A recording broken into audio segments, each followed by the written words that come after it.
આ મોદી સાહેબ જેટલા નિર્ણય કરે રાચે જ કરે. બોલો શું કામ એને કહેવાય વાતો કરવા જેવું છે નહીં કાંઈ. બહેનો ભાઈઓ, કાલે રાતે 12 વાગે એટલે આખું ભારત કાલે રાતે 12 વાગે શું છે? મિત્રો સ્વેટર પહેરવાનું ભૂલતા નહીં, ઠંડી પડવાની છે. છોકરાના લગ્નમાં સૌથી વધુ હરખાઈને ઠેકડા મારીને નાસ્તી કોણ હોય ખબર? એની ભાભી. કારણ કે એને ખબર છે કે હજી એક કામવાળી આવે છે કામ કરવા.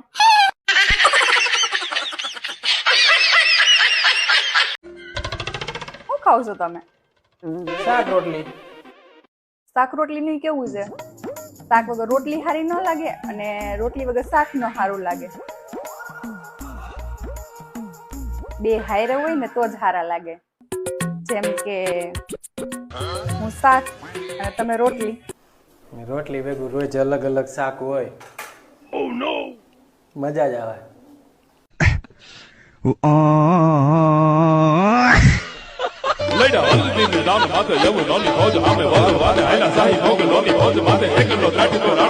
મમ્મી આજકાલની પત્ની કેવી છે? કેમ હું થયું પાછું? પોતે તો મેકઅપ લગાડીને રૂપાળી થઈ જાય. હા ઈ વાત તો છે હો. અને જો છોકરાઓ કાળા હોય તો એમ કે એના પપ્પા ઉપર ગયા.